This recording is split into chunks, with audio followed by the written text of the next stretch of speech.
Hello dear student, welcome to समर पढ़ाई पढ़ाई।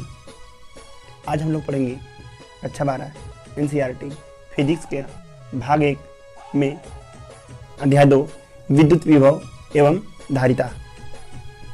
आज का टॉपिक है आवेशित संधारित्र की स्थितिज ऊर्जा एवं ऊर्जा घनत्व। वीडियो शुरू करने से पहले यदि चैनल पर नए हैं तो चैनल को सब्सक्राइब कर लीजिए और यदि आपको हमारा वीडियो अच्छा लगे तो वीडियो को लाइक एवं शेयर कीजिए। तो चलिए वीडियो शुरू करते हैं।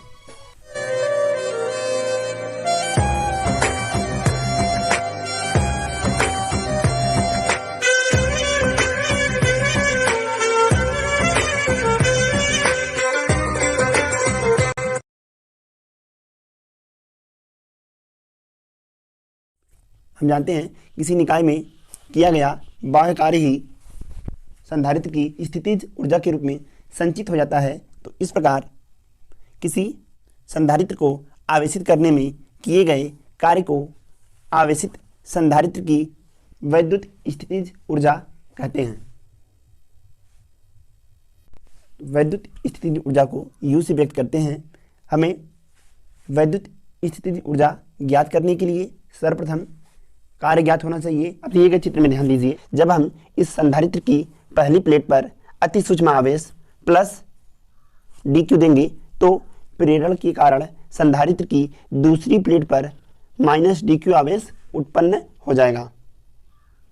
तो एक समय ऐसा आएगा कि जब इस संधारित्र की पहली प्लेट को प्लस q आवेश दिया जाएगा तो दूसरी प्लेट पर प्रेरण के कारण माइनस q आवेश उत्पन्न हो जाएगा।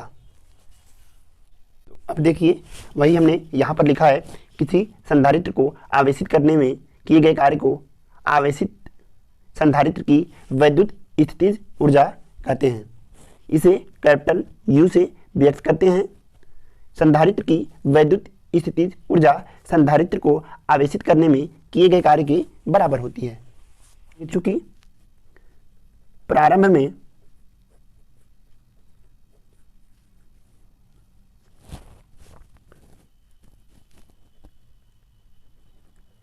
संधारित्र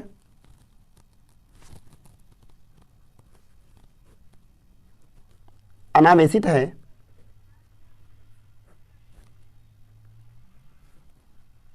अर्थात प्रारंभ में उस पर आवेश शून्य है, तो अतः यहां लिखेंगे अतः संधारित्र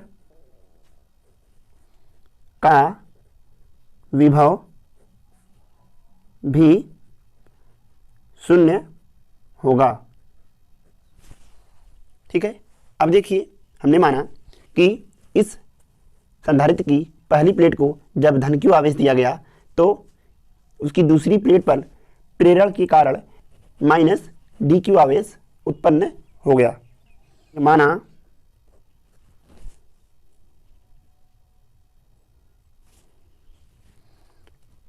संधारित्र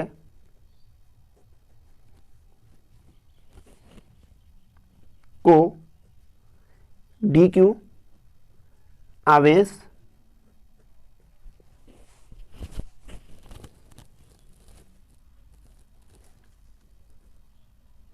दिया जाता है। तो हमने मान लिया इस संधारित्र की एक प्लेट को धन dq आवेश दिया गया है, तो लिखेंगे dq आवेश देने में बाह्य स्रोत द्वारा किया गया कार्य, जो कि इस संधारित्र को दिया गया आवेश अत्यंत सूक्ष्म है, अतः किया गया कार्य भी अत्यंत सूक्ष्म होगा। तो यदि बाह्य स्रोत द्वारा किया गया कार्य dw हो तो यहां से dw बराबर हो जाएगा v इंटू dq। परंतु डियर स्टूडेंट, हम जानते हैं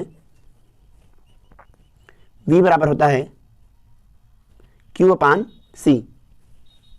तो यहाँ से लिखेंगे, अतः dw बराबर हो जाएगा Q/C into dq। Dear student, अब ध्यान दीजिए, चालक को dq आवेश देने में किया गया कार्य इतना है, तो हम कहेंगे चालक को, संधारित्र को dq आवेश देने में किया गया कार्य dw बराबर Q/C इंटू dq है। तो चालक को शून्य से प्लस q आवेश देने में किया गया संपूर्ण कार्य निकालने के लिए हम दोनों पक्षों का समाकलन कर देंगे। तो यहां लिखेंगे चालक को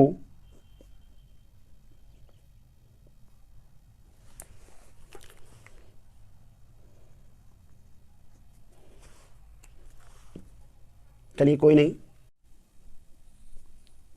लिखेंगे संधारित्र को कुल Q आवेश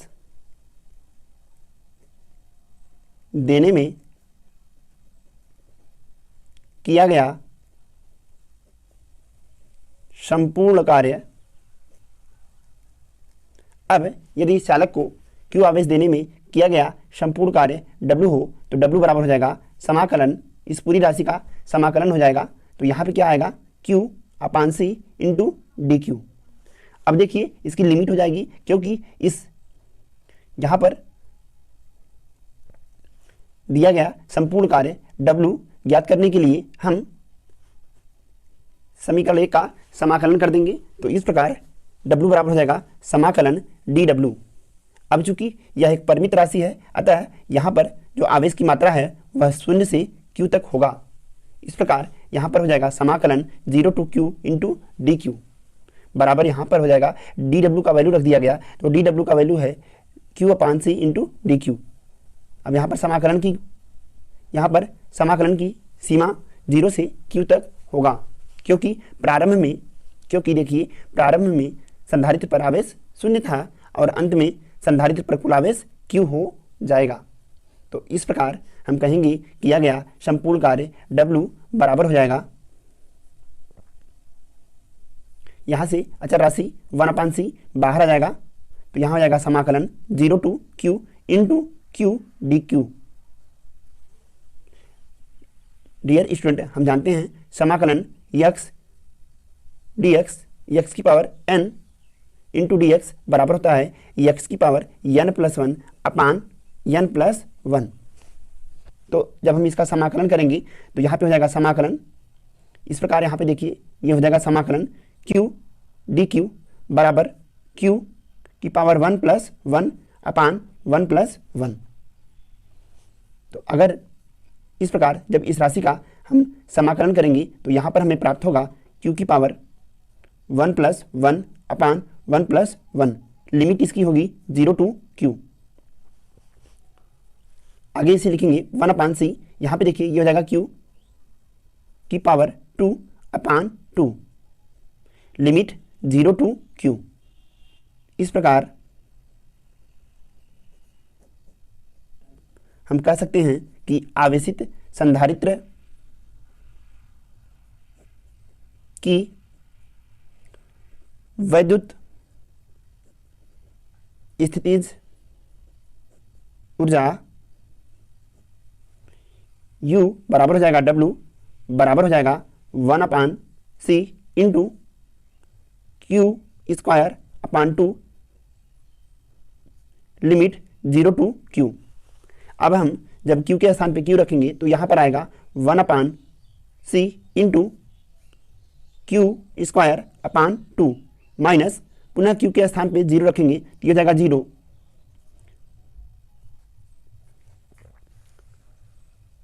इस प्रकार हमें u बराबर प्राप्त हो जाएगा, ये ब्रैकेट ओपन करेंगे तो ऊपर का गुणा ऊपर हो जाएगा, नीचे का गुणा नीचे, तो 1 का गुणा q² में तो आएगा q² अपान 2 का गुणा c में तो आएगा ये 2c। इस प्रकार आवेशित संधारित्र की वैद्युत स्थितिज ऊर्जा के लिए व्यंजक होता है u बराबर q² अपान 2c। इसको ज्ञात करने की एक और विधि है जिसे हम देख लेते हैं। यहाँ पर देखिए हमने आवेश Q और विभव V के बीच एक ग्राफ खींचा है।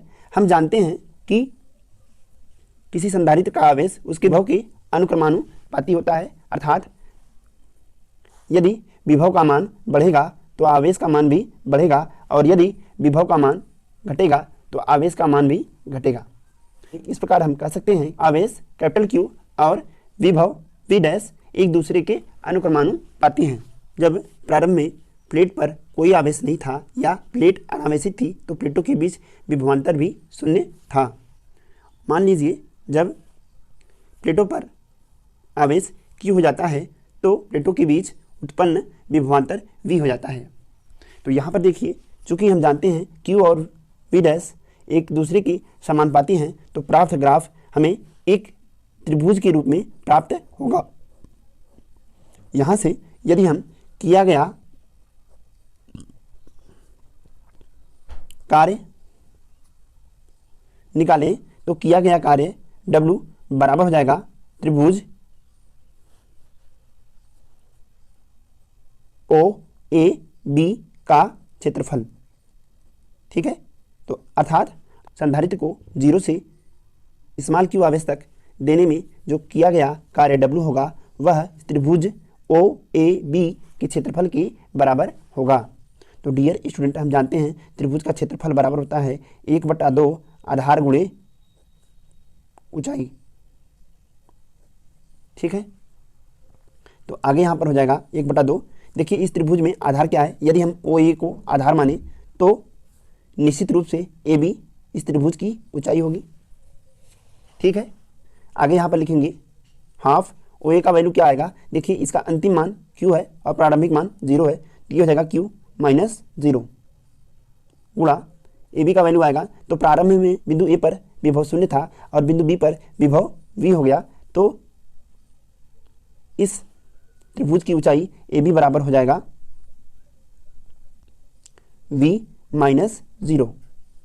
अब देखिए 0 यहाँ से कोई मायने नहीं रखता, इसलिए यहाँ पर प्राप्त होगा half into Q into V। हम जानते हैं किया गया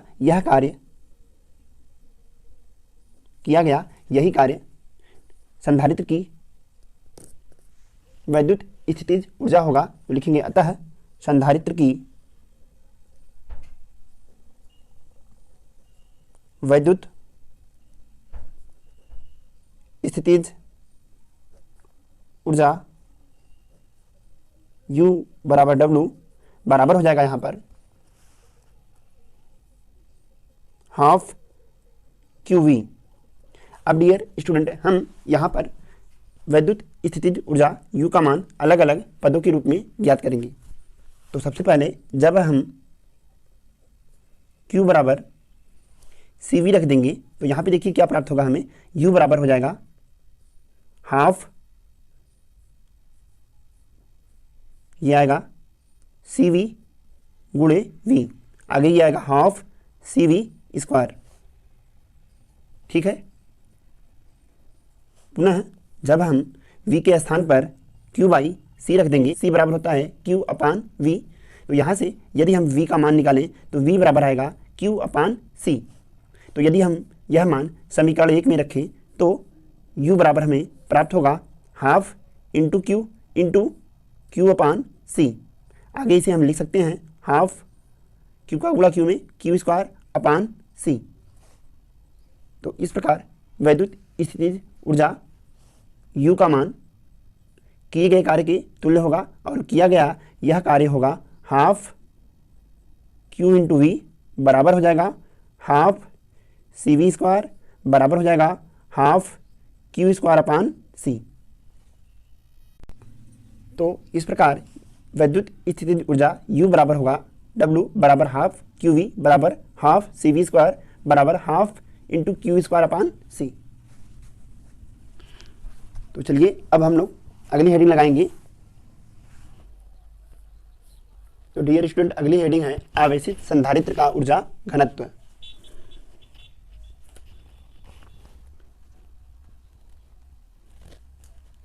तो देखिए सबसे पहले इसकी हम परिभाषा लिख लेंगे।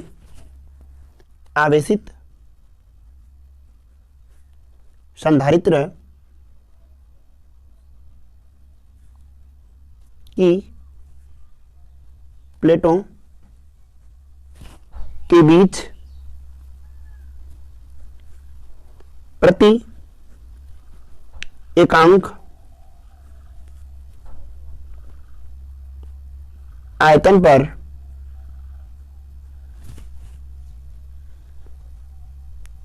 संचित ऊर्जा को संधारित्र का ऊर्जा घनत्व कहते हैं। ठीक है, यहां देखिए, अतः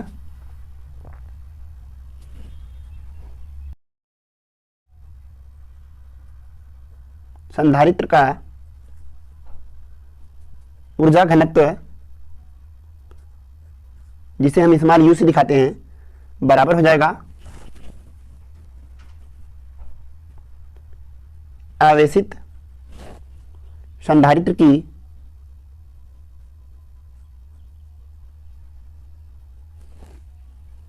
कुल ऊर्जा, ठीक है, बटा संधारित्र की प्लेटों द्वारा घेरा गया आयतन। स्मॉल u बराबर, हम जानते हैं आवेशित संधारित्र की जो कुल ऊर्जा होती है उसका मान होता है हाफ CV स्क्वायर बटा प्लेटों के द्वारा घेरा गया आयतन हो जाएगा क्षेत्रफल गुणे प्लेटों के बीच की दूरी। तो इस प्रकार स्मॉल u बराबर हो जाएगा half CV square upon AD। हम जानते हैं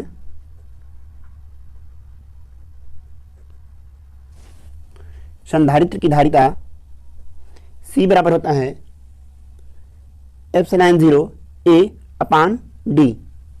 यह मान अगर हम रखेंगे तो स्मॉल u बराबर हमें प्राप्त होगा हाफ C के स्थान पर रखेंगे epsilon 0 A upon D into V square बटा AD। तो यहाँ पे मैं बटा AD लिख दे रहा हूँ।